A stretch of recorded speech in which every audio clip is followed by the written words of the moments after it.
訓犬師扔出椅子後，又对着狗狗发出怒吼。虽說他的动作极具压迫感，但眼前这条丧心病狂的恶犬并不惧怕这個男人，他後背的汗毛全部炸起，身體後仰，隨時準備展開進攻撕咬。一人一狗就這樣緊盯着對方，氣勢上的拉鋸戰就此打響。旁邊的主人被嚇得一動不敢動，他們不敢想象，如果平日裡狗狗也是這般模樣，他們被咬的次數肯定遠遠不止於此。1年前，老人的兒子意外去世，突如其來的變故讓老兩口每天都過得痛不欲生。親戚為了幫助他們走出悲傷，便送給了他們這隻真島犬喪彪。為了彌補對兒子的虧欠，老人把全部的感情都傾注在了喪彪身上，付出了所有。僅僅8個月的精心照顧，他們就成功的將一隻本性溫順乖巧的狗狗溺愛成了一個兇殘暴力的惡魔。出門散步，狗狗就像一個天使，對主人非常的友善。可一旦進了家門，喪彪就會化身為無情的殺戮機器。它不是簡單的對主人發出咆哮恐嚇，是真的會對他們發起兇猛的進攻。主人說，有一次他給狗狗餵食，只是碰了下狗盆，就被狗狗惡狠狠地咬住整個手掌，當時5個手指全都被咬爛了，後期縫了整整77針。由於狗狗的攻擊性越來越生猛，老兩口迫不得已在外面搭了間鐵籠子。自此之後，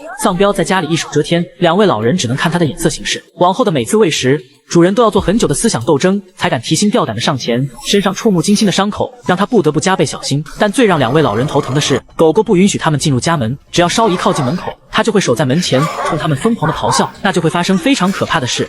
等一下，看到這裡，手機怎麼沒網了？是不是月初該充話費了？這是我在抖音商城充值中心剛領的話費券，充值快，秒到賬。點商城進充值中心或點評論區，隨機領1到4元話費券，電信、移動、聯通都能用，官方補貼，每人每月限領1次，同款就放在評論區裡，趕緊入手吧。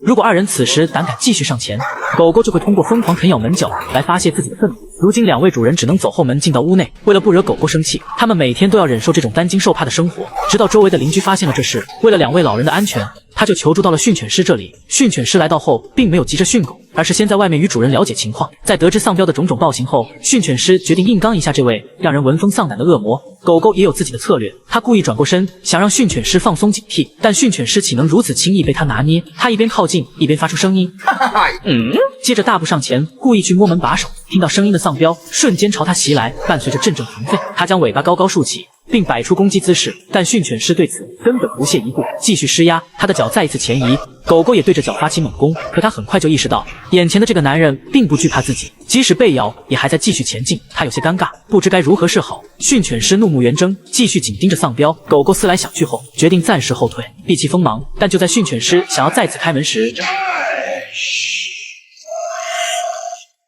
訓犬師說，現在還不能跟狗狗近距離肉搏，那樣做只會徹底激怒狗狗的情緒，跟自己拼命。為了1個月3500塊錢的工資，犯不上擔這麼大的風險。此時一人一狗再次陷入僵持，訓犬師再一次把門打開，狗狗就像條件反射一樣，迅速撅起屁股猛衝上去，對着門角開始無情的啃咬，以展示自己強大的實力。然後對着訓犬師發出咆哮警告，訓犬師依然穩如老狗，緩慢挪動腳步進行壓制。喪彪此時卻開始尾巴下垂，眼神也變得迷離，不敢直視訓犬師。在經過24小時不吃不喝的對峙後，狗狗再次妥協，一屁股坐了下來。但就在訓犬師又一次抬手時，喪彪再次兇猛咆哮，然後上前咬住門角。訓犬師自然不會慣他毛病，不斷的反覆開門，同時加大力度。即使狗狗被憤怒沖昏了頭腦，但他也清楚知道，如果再這麼對抗下去，自己的狗牙怕是不保。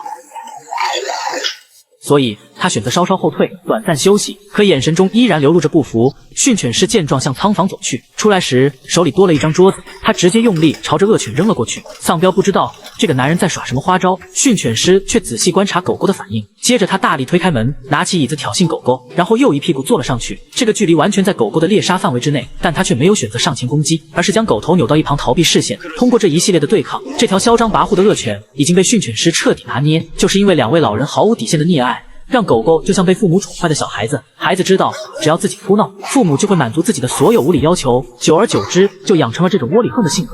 在外面他啥也不是，一點能耐也沒有，別人一個眼神都能把他嚇得大小便失禁，但是只要回到家，他就會把在外面受到的窩囊氣全部發洩在主人身上，隨心所欲地展示着自己的暴行。反正不管怎麼做，主人都得忍着，即使把主人咬傷，他們也不敢說什麼，最後還要對他笑臉相迎。現在只要看到主人被自己嚇得上蹿下跳，他就會感覺非常有成就感。事實證明，訓犬師的判斷是正確的，因為接下來發生的事驗證了他的結論。隨後狗狗被帶到戶外，就在男主人將項圈套進狗脖子後，狗狗直接毫無徵兆地咬在了他的手上。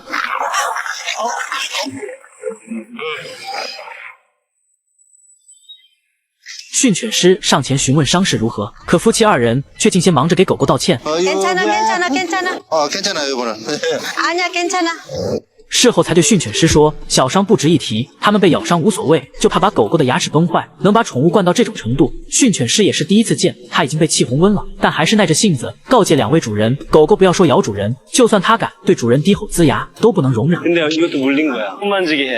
老两口没想到训犬師說話這麼有攻擊性，在旁邊一聲都不敢吱。隨後他們繼續散步，由於狗狗在行進間一直向前暴衝，牽引繩壓迫到了支氣管，很快就出現了乾嘔的情況。男主人不斷詢問狗狗這樣有沒有事，壓抑許久的訓犬師在此刻終於爆發。